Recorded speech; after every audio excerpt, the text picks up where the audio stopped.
Jadi saya mengajar itu, saya buat kelas sendiri, ramuan saya sendiri. Saya mengajar ada 20 aspek untuk beginner, sehingga pembelajarannya menjadi lebih mudah, semakin nyaman dan menyenangkan. Karena pertama kali saya belajar grafologi dulu, tantangannya lebih berat.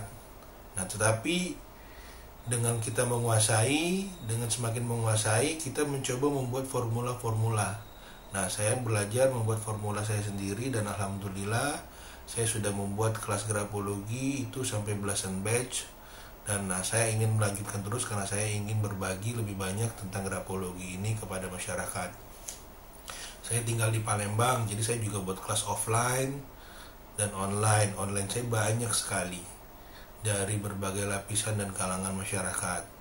Nah, di antara 20 aspek yang paling basic itu tentang apa saja? Banyak hal. Pertama, kita bisa melihat kemampuan tingkat motivasi seseorang, kemandiriannya, bagaimana perencanaannya, produktivitas, beban masa lalu, dan bagaimana menghadapi tentang masa depan. Bagaimana mereka membuat perencanaan lebih mendetail, ketelitian, mendengarkan dengan yang baik, dan bagaimana citra diri mereka.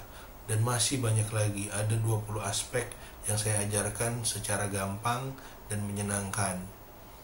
Ya, karena kalau kita belajar dengan menyenangkan, prosesnya menjadi lebih enak. Seperti itu. Betul kan? Ya, karena saya sendiri mengalami.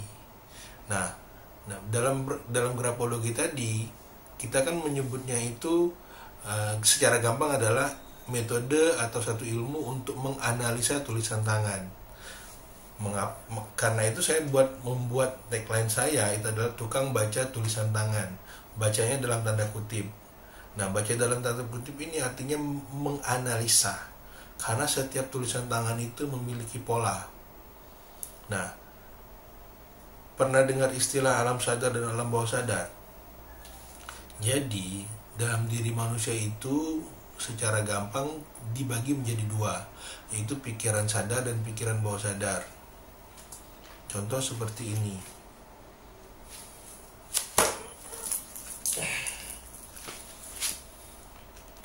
Contoh seperti ini.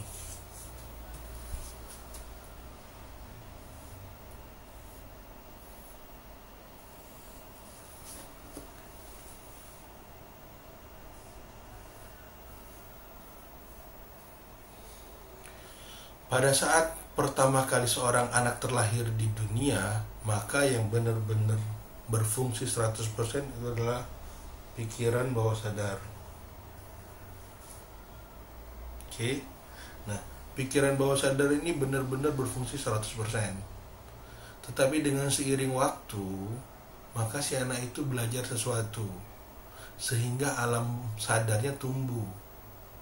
Contoh, begitu si anak itu sudah mulai masuk ke usia-usia mau 1 tahun, proses 1 tahun tuh kita mulai mengajari sesuatu. Nah, makannya itu pakai tangan kanan ya. Nah, baca doa dulu ya. Nah, kalau mau ketemu orang yang lebih tua, salim ya. Nah, sudah mulai masuk tuh internalisasi kepada diri si anak. Ya, jadi dengan seiring waktu nanti pikiran sadar itu mulai tumbuh. Oke, nah pikiran sadar ini tumbuhnya itu ada beberapa penelitian. Ada yang menyebutnya itu 12%, 10%, bahkan ada yang 5%. Sehingga tinggal dikurangi saja. Tapi pada umumnya saya memakai yang 10%. 10% ini alam sadar, sehingga di sini itu 90%. 90% alam bawah sadar. Nah, kemampuan alam bawah sadar ini itu 9 kali lebih kuat dibanding alam sadar. Contoh pikiran bawah sadar dan pikiran bawah sadar itu adalah seperti ini. Pada saat kita pertama kali belajar naik mobil ataupun naik sepeda, contoh naik mobil dulu. Jadi pada saat pertama kali kita naik mobil, kita itu mulai rem, gas, kopling. Rem, gas, kopling. Rem, gas, kopling. Ya kan? Nah, pada saat pertama kali belajar rem, gas, kopling itu, semuanya itu dilakukan dengan kaku, tidak mengalir. Tetapi dengan semakin terbiasa, maka terjadi otomatisasi. Nah, otomatisasi ini tercermin juga dalam tulisan tangan. Oke, kita belum bahas tulisan tangannya dulu. Sekarang ini begitu kita bisa menyetir secara otomatis, bahkan kita nyetir tuh sambil teleponan, kaki itu semua sudah refleks. Nah, kalau nggak bagi yang muslim yang kadang-kadang secara nggak sadar, kalau sholatnya mau khusyuk itu menggunakan pikiran sadar, bukan pikiran bawah sadar. Contoh seperti ini, pada saat karena kita sudah terbiasa sholat lima waktu, kadang-kadang lupa rakaat, ya kan? Nah itu, jadi gunakanlah pikiran sadar sehingga kita menjadi lebih khusyuk. Kita memaknai arti perkataannya seperti itu. Nah ini pikiran sadar dan pikiran bawah sadar. Nah pada saat kita menulis ada namanya istilah namanya brain writing. Brain writing itu adalah apa yang teman-teman tulis dan bentuknya itu dipengaruhi oleh alam sadar dan alam bawah sadar. Atau istilahnya itu brain writing itu adalah hasil atau produksi dari otak, bukan tangan. Tangan hanya sebagai hardware. Bahkan kalau dia nggak ada tangan bisa pakai kaki. Kalau nggak ada kaki juga bisa pakai mulut.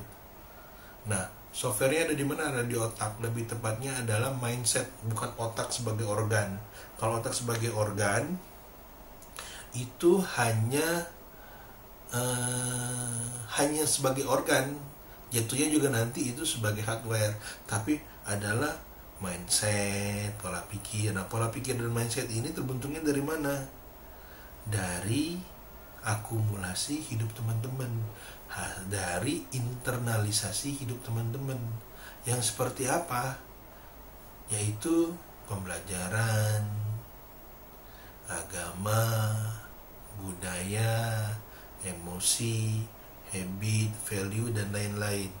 Nah itu adalah internalisasi yang terjadi pada diri teman-teman. Nah itulah yang tercermin pada tulisan teman-teman. Coba ingat-ingat, tulisan pada saat SD, SMP, SMA berbeda-beda nggak? Beda-beda kan? Ya, karena tulisan SD, SMP, SMA beda-beda kan? Beda-beda. Nah karena apa? Karena terjadi proses perubahan. Seperti itu. Sama tulis, ingat gak di SD dulu kita diminta menulis ini Ibu Budi. Contoh di papan tulis ada, tetapi kita menulisnya kok bisa beda-beda sekelas.